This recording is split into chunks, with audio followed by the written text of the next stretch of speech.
everybody, and welcome to my Friday live show. I am so excited tonight with my guest. As you know, every Friday I'm doing this behind the scenes show, and tonight I have got, oh, that's not the picture I wanted. There's me. Tonight I have got the one of the most exciting people that I've had the privilege to meet in recent times. I have mentioned it on my Facebook, and hopefully some of you have picked it up from there.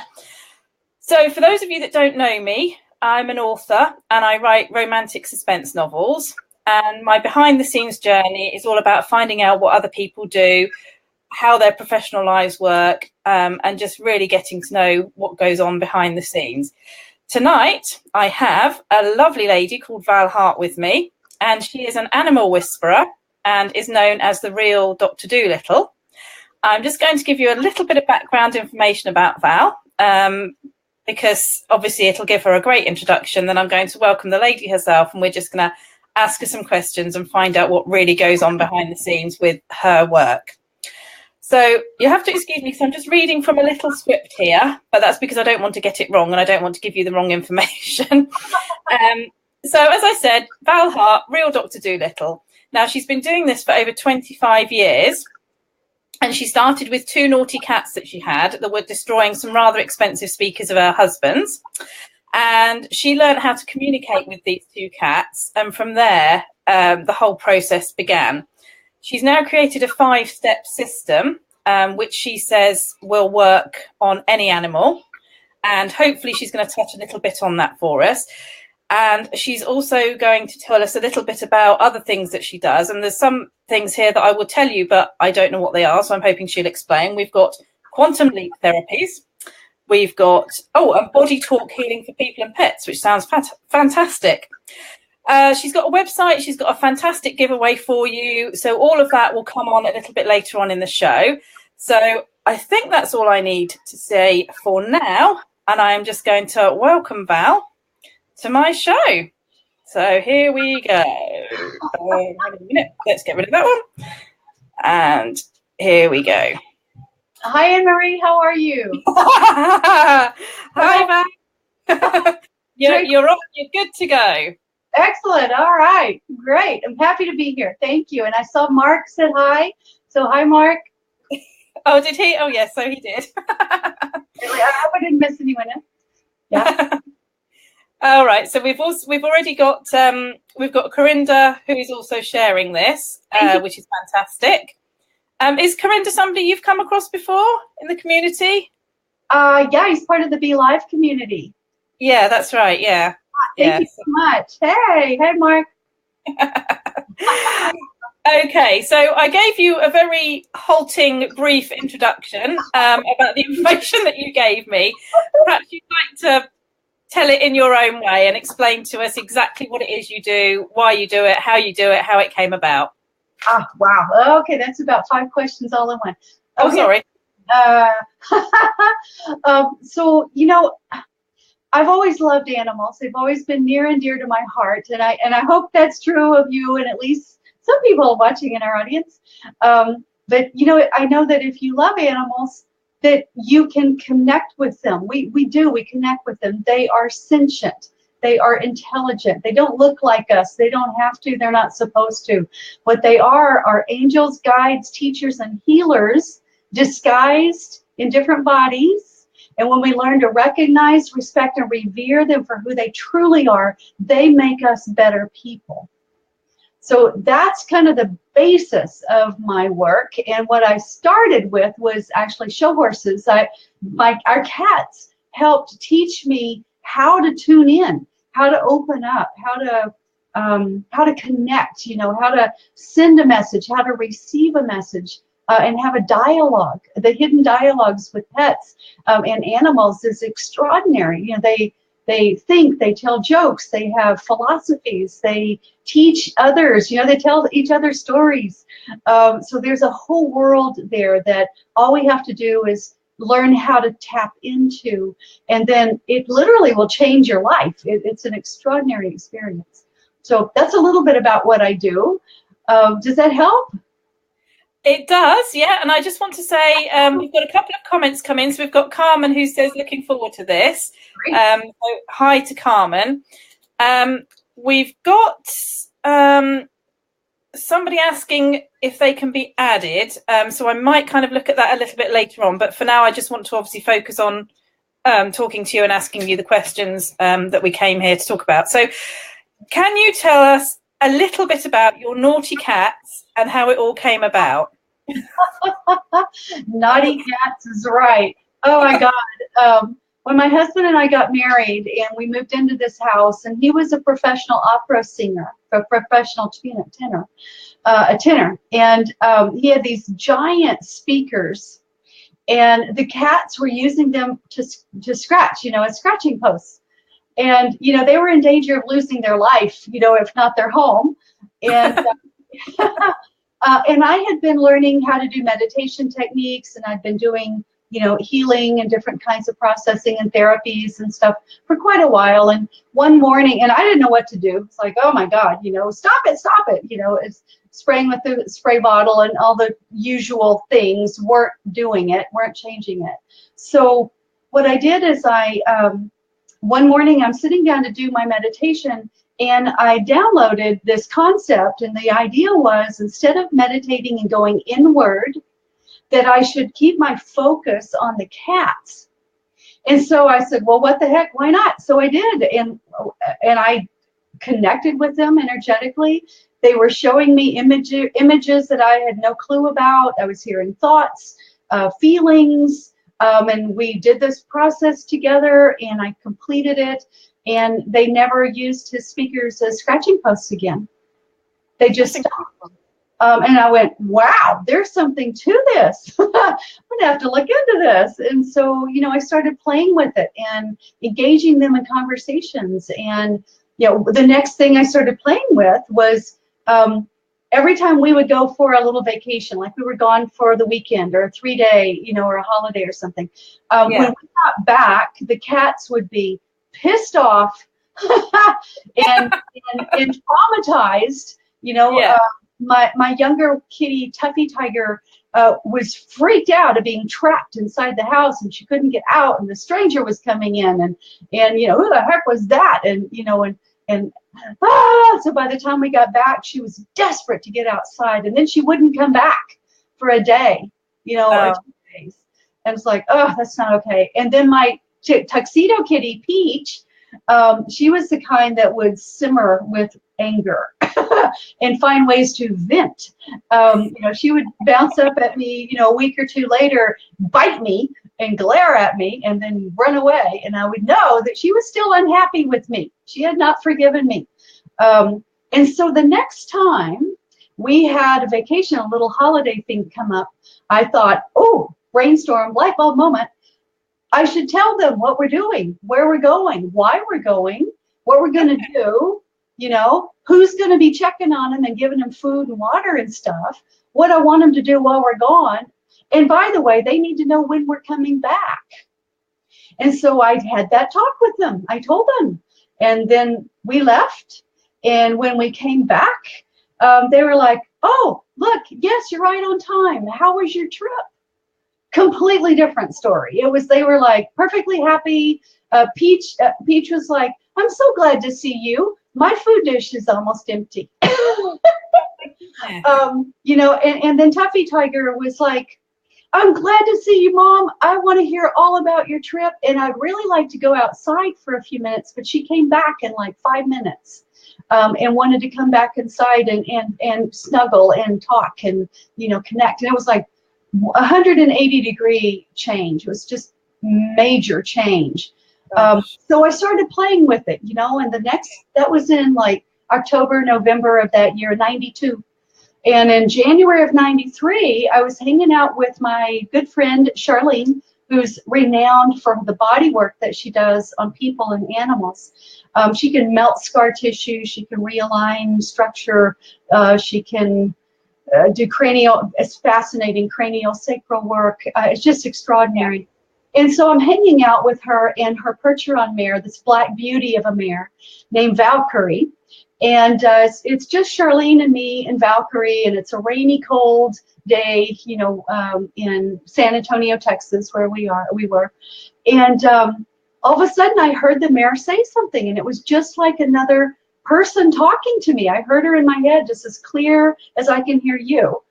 And I went, wow, I think your mare just said whatever it was. I've forgotten now. But Charlene thought about it a second, and she went, yeah, that makes sense to me. Ask her this. Ask her this. And we wound up with this wonderful, very entertaining round robin conversation between the three of us. And at one point, Charlene said, would you ask her about this knot in her hip? Because she was working on this big knot in the mare's hip, and nothing she was doing was shifting it. I mean, and she's really good at melting knots and, you know, realigning and things. It wasn't working, so she finally said, threw her hands up. She said, would you ask her what's going on with her hip? And so I turned to the horse and I said, Valkyrie, what happened? And AnnMarie, she took me into her memories, and she showed me where she was, when she was, what was going on around her. The whole scene, I could smell it, I could hear it, I could see it, I could feel it. And what was happening is there were a couple of men who were trying to load her on a trailer, and they were not handling her very respectfully, and she was very upset with them. And she wound up acting out, and she banged into this metal gate right there on her hip. And, you know, and she's telling me this story, and it's intense. And at the end of the story, she takes this big breath, as horses will do, and blew it out. And when she did that, that knot in the mare's hip melted right before our eyes. It just dissolved. And it was like, wow, that's the most incredible thing. And so, you know, it's like, wow. And so Charlene started taking me to around to her clients. You know, she would introduce me, and she would say, you know, Val can talk to your horse or talk to your dog or whatever it was. Usually it was the horses back then. I got my start with show horses. So she would introduce me, you know, and the redneck cowboy would laugh and laugh and laugh. And then she would say, no, give her a test, you know, give her something to do, see what happens. And he was like, okay, I know. And so he would pull out a horse and say, okay, ask this one about this, you know, or tell this one this. And I would, and he was like, wow, that's amazing. He wound up being one of my best clients. Wow. You know, so that's a little bit about how I got started. Incredible. Yeah, thank you. Yeah, it was fun. So how did you, so I was going to say, go back to the very beginning. Okay. When you had your cats, and you decided to try and communicate with them. So when you said you started talking to them, is that in your mind you're talking to them, or is that vocal, or how does that work? Great. I'm so glad you asked that question, because one of the things I'd like to teach you and our audience today are the 3 easy steps to send a message to an animal. Okay. Okay. And by the way, for anyone who wants more, go to learnhowtotalktoanimals.com, and you'll find the hidden secrets to communicating with pets on my website. It's a free ebook, and I think you will love it. It's fabulous. It's a fun, entertaining read. It teaches you the 3 fundamental principles for communicating with animals, for connecting with them. Brilliant. And then it also teaches you the 3 easy steps to send a message to an animal. So let me go over those right now, so you can. Yeah. Okay. So the first thing you want to know is that animals see what you hold in your mind's eye. They feel what energy you're resonating with. They feel emotions. Okay. And they hear what you say, and they hear whether you're saying it in your head or whether you're speaking it out loud. And the last thing they do is they check your body language. Okay? Okay. So there's 4 things there. What we're focusing on is the other 3. So what do you see in your mind's eye? What are you feeling? Because that energy, that emotion gives the story context. And then what are you saying? Right? What's the story? What are you actually expressing? In human world, we don't have to be this rigorous about communicating. You know, often we say things we don't really mean, or something comes out of our mouth that may or may not resonate with what we're really feeling. Yeah. It may not be connected to what we see in our minds, our mental monitor, right? We're very disjointed. Animals, I will tell you, animals think that humans are some of the densest beings on the planet. True. Often, they would not be wrong. They wouldn't be wrong, no. But you know, it's because we're so cut off. We're in our head most of the time. We're not really feeling our body. We're not connected. You know, we're not grounded. We're just like bounced around talking heads a lot of the time. And animals look at that and they go, "This is not right." This is like the Picasso world of consciousness. It's like we're skewed. So animals are looking deeper than just what you say. They look to see what you're looking at. What are you resonating with? Where is your intention? Where's your focus? And then they're checking your energy, because your energy tells them what the context is for the story that you're seeing and you're saying. And if those things aren't in alignment, you got a problem. They have a problem because now you are not communicating what you think you're communicating, right? So yeah, this is a great tip for everyone to use when you're communicating with a person too. Yeah. Yeah, right? So basically what you're saying is that everything needs to line up. So what's coming out of your mouth needs to be what you're thinking of in your head and what you're giving out with your body language. Am I kind of reading that right? You got it. Thank you. Well done. Good. Okay. So, so the thing you might remember is to see it, say it, feel it. Yeah. So see it in your mind's eye, say it, so you're telling the story, or giving the message, right? Sharing the information, and feel it. So feel what you would be feeling if you were actually experiencing it. Okay? So if you're looking at a specific behavior, and I am thinking personally about my cat now, we talked briefly before we came on air. The cat that we currently have is a rescue cat, and the behavior is decreasing, but she does a lot of scratching and biting. So when we're standing making a cup of tea, she will be biting our ankles, sort of just kind of really, and it seems to be aggressive play type. And she was very, obviously, because she's a rescue cat, you never quite know the story. I'm not able to learn her story because I don't have your skills. But, she was very reluctant to be picked up and handled. And things are certainly improving. But I would love to know how you start to understand that behavior and how you start to approach it, because there must be a reason for it. Yeah, there absolutely is. Animals are sentient. They're very intelligent. They have unique viewpoints that are all their own, right? So if I'm laughing at Mark. Okay, Mark. Good luck with that one. Your tea might be kind of yellow colored. I don't know. It probably won't. Probably won't. Will it? No. Catnip tea. I don't know. Maybe catnip tea. Oh yeah. But you know what we're thinking here is animals have their own unique viewpoints, so everything they do makes sense to them. This is part of the heart system I use for solving problems with pets. The very first step of it is to hear their viewpoint, to hear them, give them a voice, understand what their viewpoint actually is. And if you do that when you're trying to solve a problem, like with your kitty, then all of a sudden you know why she's doing it, right? And in the conversation, we can tell her back how it feels to you, why it's a problem, and invite her to partner up. Once we understand what she's thinking, then we can stop chasing our tail on expensive guesswork, right? Like the spaghetti, throw it at the wall and see what sticks kind of approach to solving a problem, which is great for an animal that likes to clean up the spaghetti, but not so good for solving problems. But let's be clear, let's be focused. Let's know exactly what she's doing and why, so that we can partner up and solve it together. Yeah. You know, truly, you don't really know.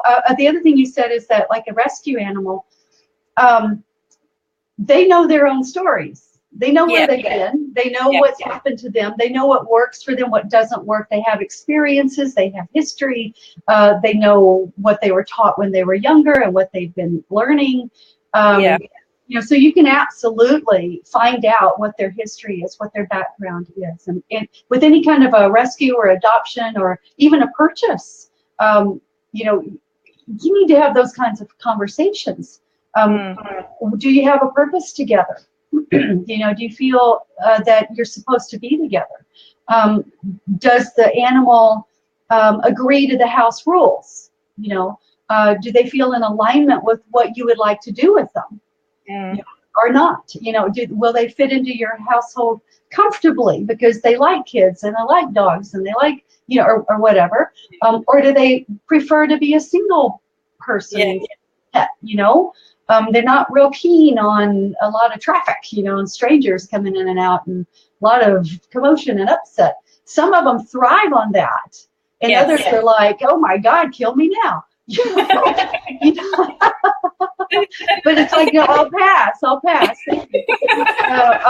Next, you know, who else can I talk to? I think with her, what I've tried to do, obviously, when we first had, I mean, we've only had her since June, so we're talking a relatively short, well, sort of 6 months, I guess. And what I've tried to do with her is be led by her.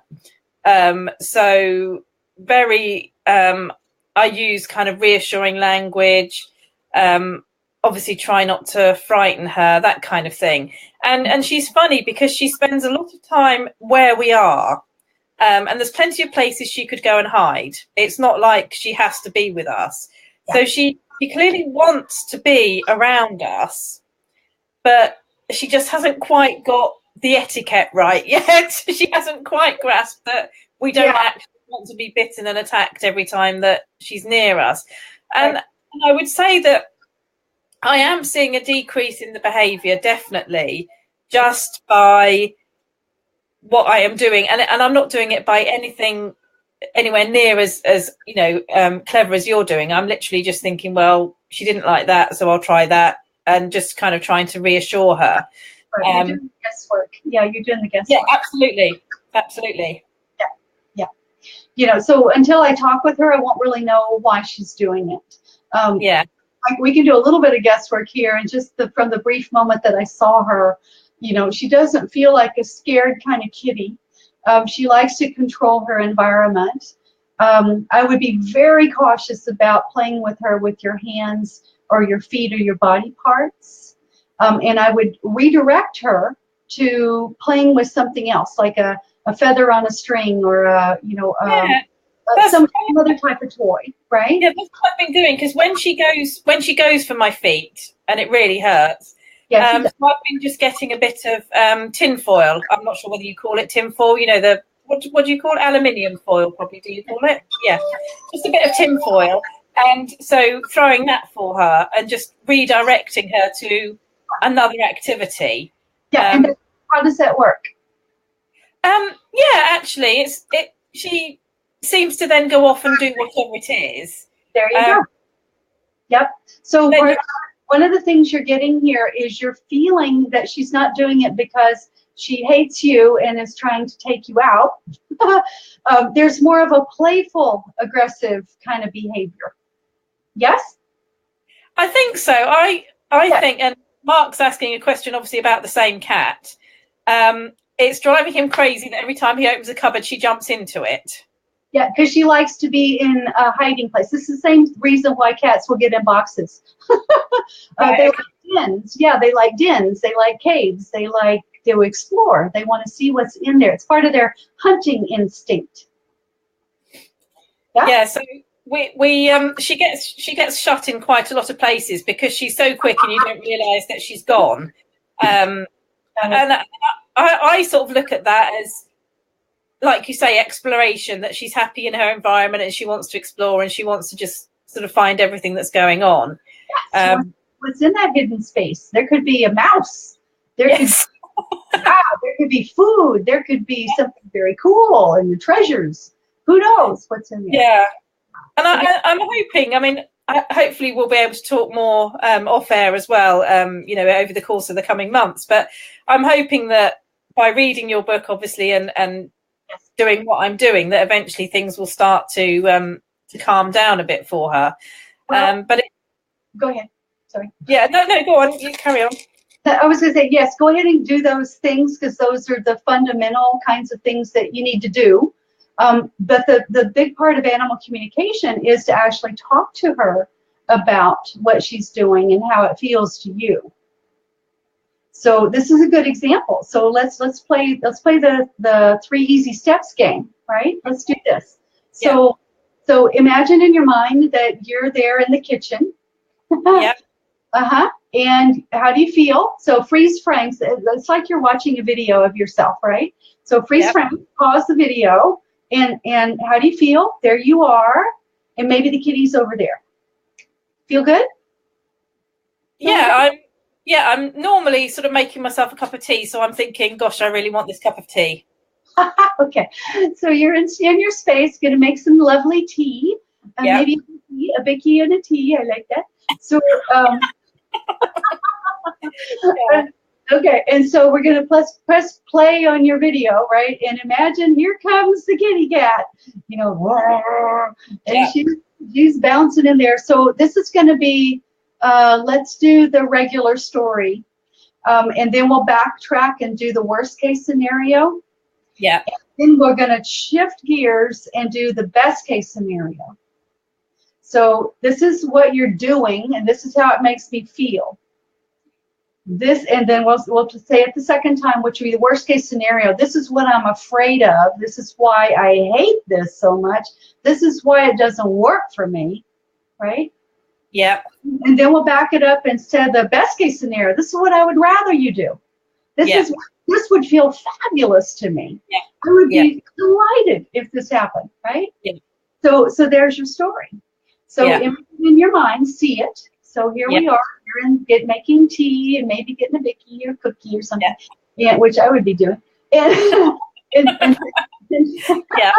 and then here she comes. And what she normally does is go, stock mode. Ooh. Yeah. Attack. Yeah. It's a game to her. It's a fun, her viewpoint. Kind of a fun game. Yeah, and if you move your foot to try and get it out of the way, she just remains attached to it. Oh, yes. So you sort of end up with this cat attached to your foot as you're trying to sort of, and it really, and you're like, ow, that really hurts. Well, and part of your reaction, you're ow, ow, and you're jumping around, and she kind of thinks you're playing. Yeah, I can see. I mean, she's playing a hunting game. She's got blood. She's got, she's going to take down the beast, and there you are going, crap, that hurts. So imaging that in your mind, and obviously we're laughing because it's kind of funny, but really it's not very funny. No. Really, it hurts. And so I want you to shift gears and actually imagine her when she latches on, blood, puncture, scratching, she's got that kitty body wrapped around your leg. And so freeze frame right there. How does that make you feel? That makes me feel, I would say frustrated, I think, probably a little bit cross. Yeah. Because it's like, why do you have to, I love you. Why do you do this? Because it's not nice. Yeah. So, yeah. Good. So frustrated and cross. Yeah. Yeah. Angry. Yeah. Gummit. Ow. Yeah. Right? Yeah. Yeah. So turn the volume up. Yeah. I mean, you're being very nice here on camera. I'm always nice. What do you really say? What are you really thinking? Yes. Sometimes there are a few choice words, yes. That should be. But yeah, so keep your focus on the scratching, the bloodying you. Ow! It's almost a betrayal of your trust. You can't trust her. You don't know if she's going to hurt you. Yeah, that's very true. Yeah, you're not her prey. You're her caregiver. You're the one that's giving her food. You've given her shelter. You love on her. You get special toys for her, like the little foil ball. You care about her. You brought her into your life. And this is how she's repaying you, by hurting you. Yes. Hurt her? No. She hurts you. And this is not okay. Right? Yeah, exactly. Yeah. So that's the first story. Well done. Excellent. Second story. Worst case scenario. What are you most afraid of?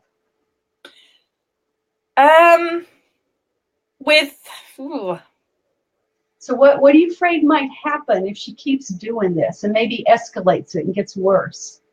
And she's not just doing it to you.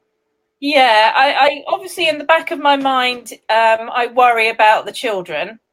Yes. But I have to say, and I found this with our other cat as well.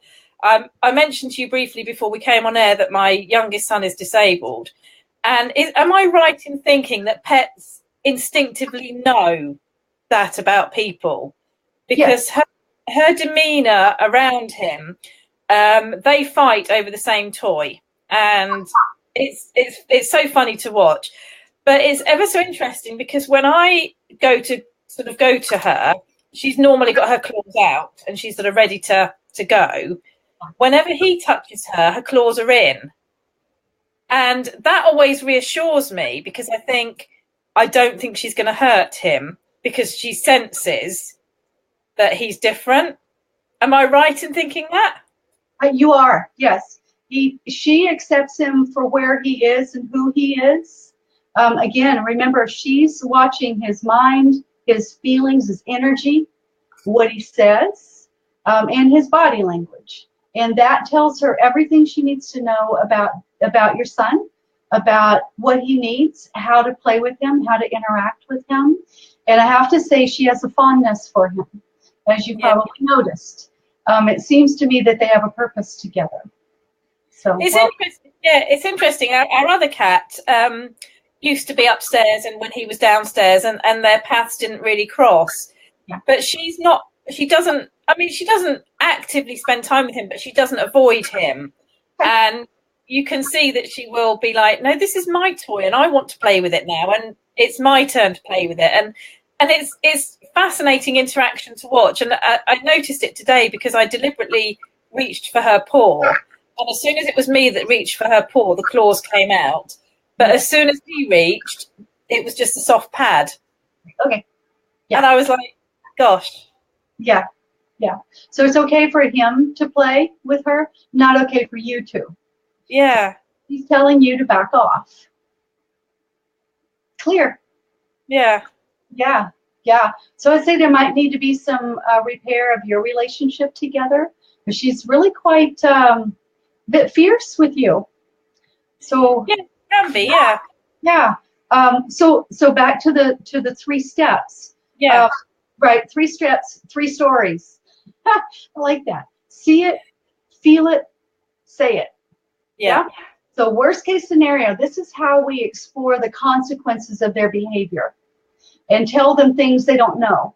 And also help them make sense of what we're resonating with when we're fearful or concerned or nervous or anxious or worried or tense, right? That's why we're upset about this, and partly because in our mind we're spinning the story about what if she nailed one of the kids? What if she tripped me and I fell and broke my head or something?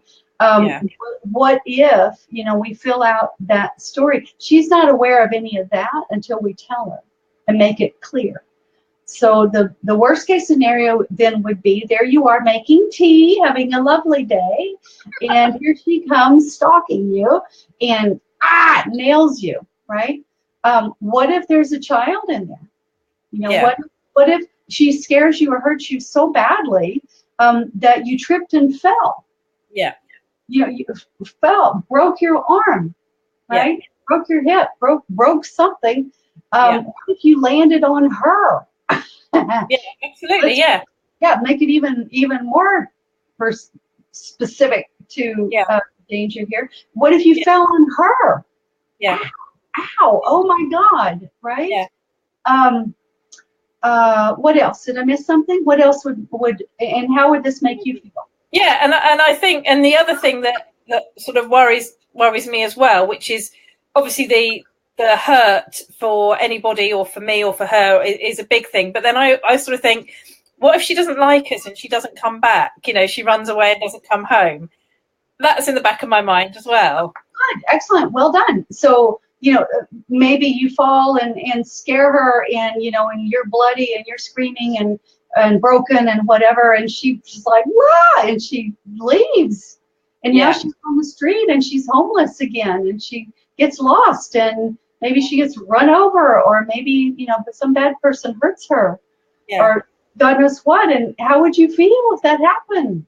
Exactly. Yeah. It would be horrible. Yeah, absolutely. It would break Mark's heart. Yeah. And then another piece to this too is what if you got sick? Cat scratch fever. What if you got infected? Yeah. Right? A lot of people land in the hospital. Cats bite or scratch them and they wind up in the hospital. Some of them die. That's why this is so serious and so important. Yeah. Right? So tell me how you would feel in this scenario. How would it feel? Absolutely devastated. Yes, thank you. Because and you would feel, I suppose I would feel a bit betrayed as well, because I've tried to do good by bringing her into a warm and loving home and giving her everything she wants. Yes. And you would feel that to have really injured somebody. Yes. Especially if it wasn't just very, very serious. Yes. Yeah. You would, if you viewed it as a person, you would be thinking, how dare you? So yeah, that would be devastating. Yeah. Good. And if it was a child? There's no words, is there really? So feel that for just a moment, AnnMarie. So image the horror of that nasty, awful situation. That's what you're afraid of. Yeah. So far, everyone's gotten through it. Nobody's died, and and stuff. Which is, thank God. But this is what could happen. This is why it's important. Yeah. This is why it's important. Okay. Shake that off. Let it go. Okay. Okay, let's rewind the video. Let's start over. This is the best case scenario. Yay! Yay! Yay! Here you are. Tea. Tea. In the big tea in there. Oh my God, what a happy day. And then here she comes. What do you want her to do? What would you love her to do? Oh, just obviously rub against, and she does do this quite a lot, rub against my legs. She does do that a lot. She gets underneath your feet so you fall over her.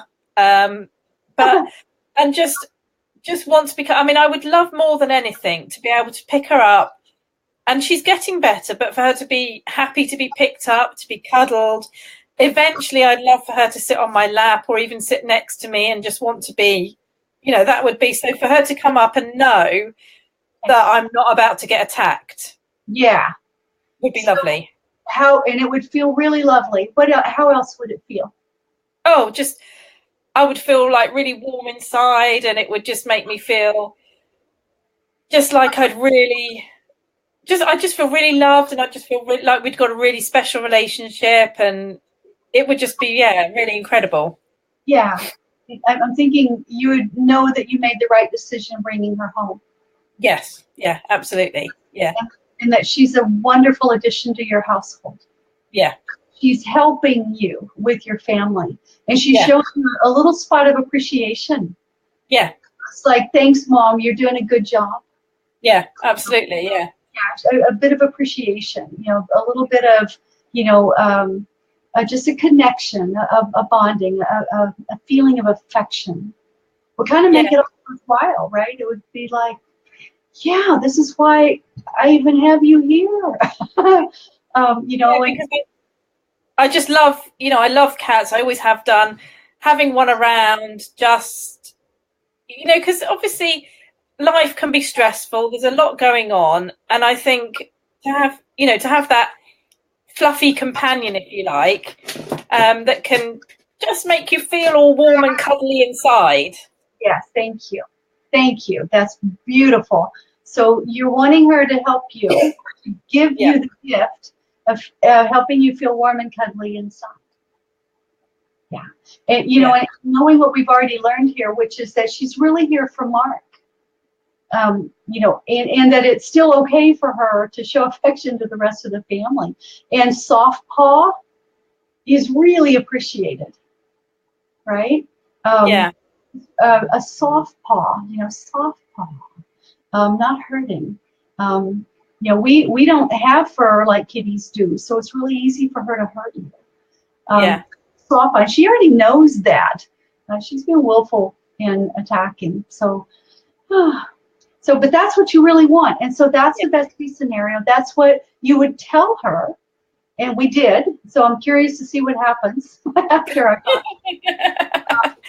And those are the 3 steps. And so get their attention and connect, which is that's I teach that in the beginning course for the Learn How to Talk to Animals. The beginning course is more about how to receive messages, how to open a dialogue, so you're really in an open conversation. But these first steps are really important, and they're how to send a message. So get their attention as best you can, and that doesn't mean you grab them by the ears and stare in their face.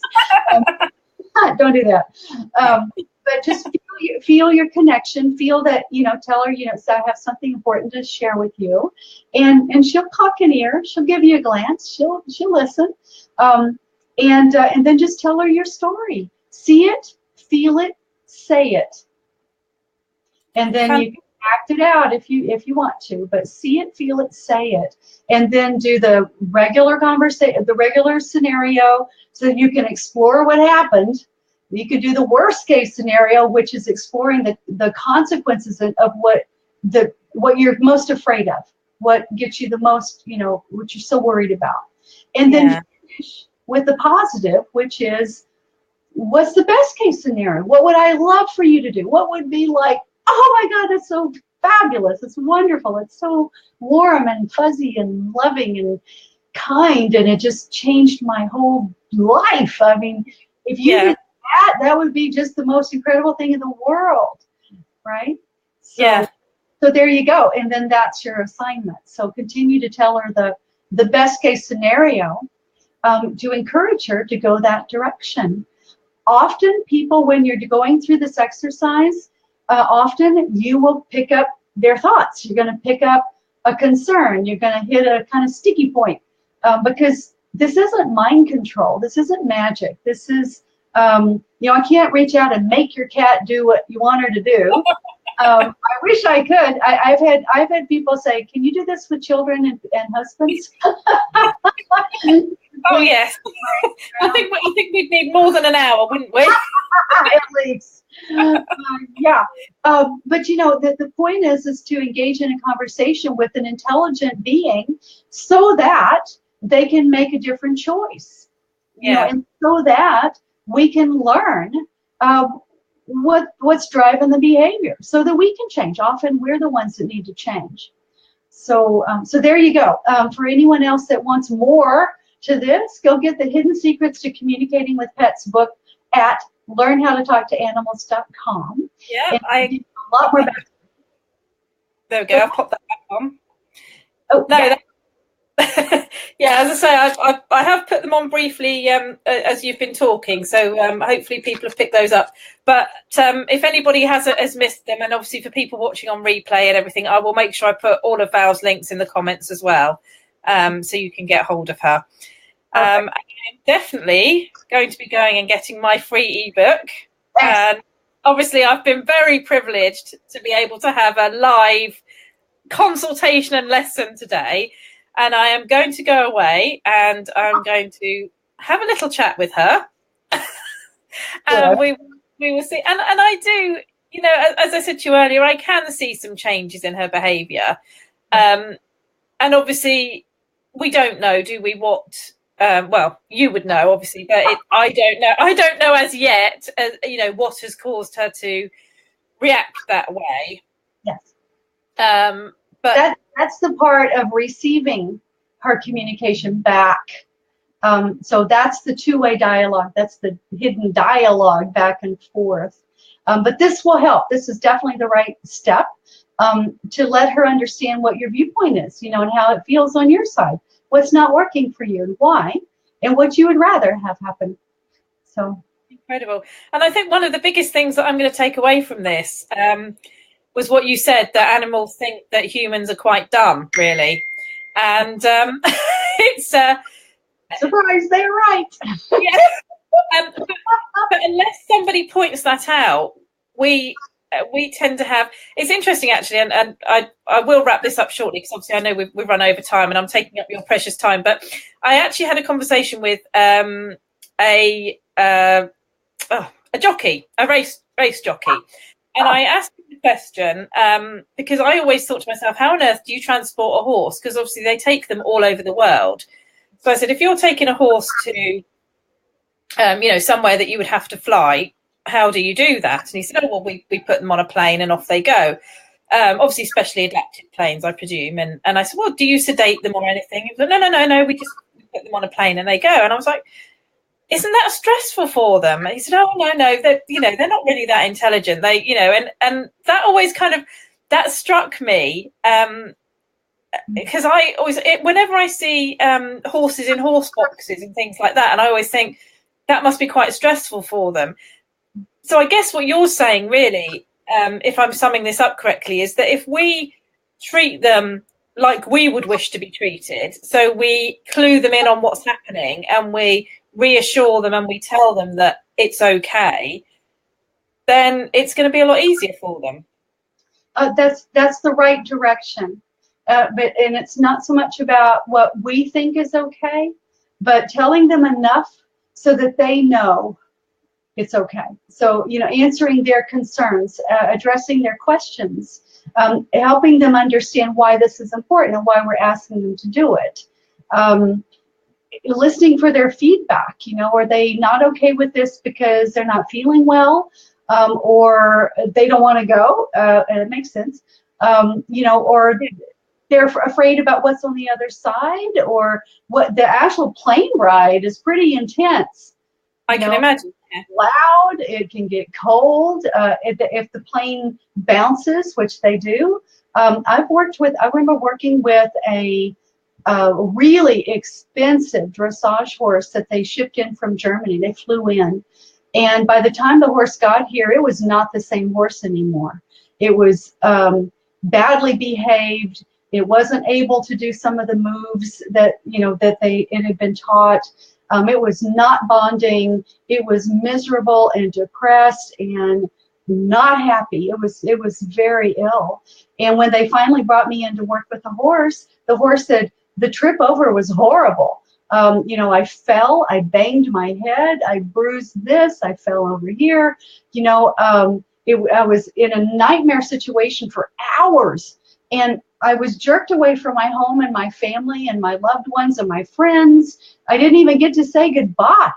Where the heck am I? Why am I here? What am I supposed to do now? You know, and it wasn't until we had that conversation that the horse was able to let go of some of the past and understand what had brought it to this place in time. And after that, it started bonding with this person. It started coming back. It started getting well, and it started showing some interest in its surroundings. It made new friends. You know, it was huge. So, you know, you can't just grab, like, it's like grabbing a child out of a family, throwing them on a plane in a box and shipping them over there, and then expecting them to perform like they're stupid or just a machine.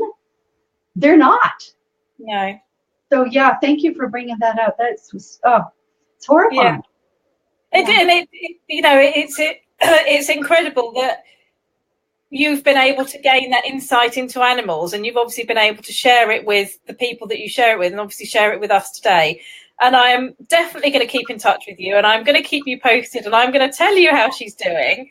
Excellent. And I'm definitely going to download your free book, and it's been absolutely brilliant. And I really am I'm so happy that you came on and that you chatted to us and that you gave up your precious time. It's been brilliant. So thank you ever so much, Val. Thank you. And like I said, I will put all the links and everything in the comments as well. So if anybody wants to pick up the ebook, which I am definitely doing, then obviously the links will be there for that as well. So thank you ever so much, Val. Thank you everybody for watching. We are going to wrap it up now because we've had far too much fun and we've run over time a little bit. Right. Yeah. Okay. But I could talk to you for hours. I literally could, and it's been a real pleasure to have you on the show. So thanks everybody for watching. Thank you for your comments. Thank you for supporting us. And thanks again, Val. Have a lovely Christmas. Thank you. You too. Yes, and I shall keep in touch. Okay. Take care. Bye, everybody. Bye, everybody. Bye.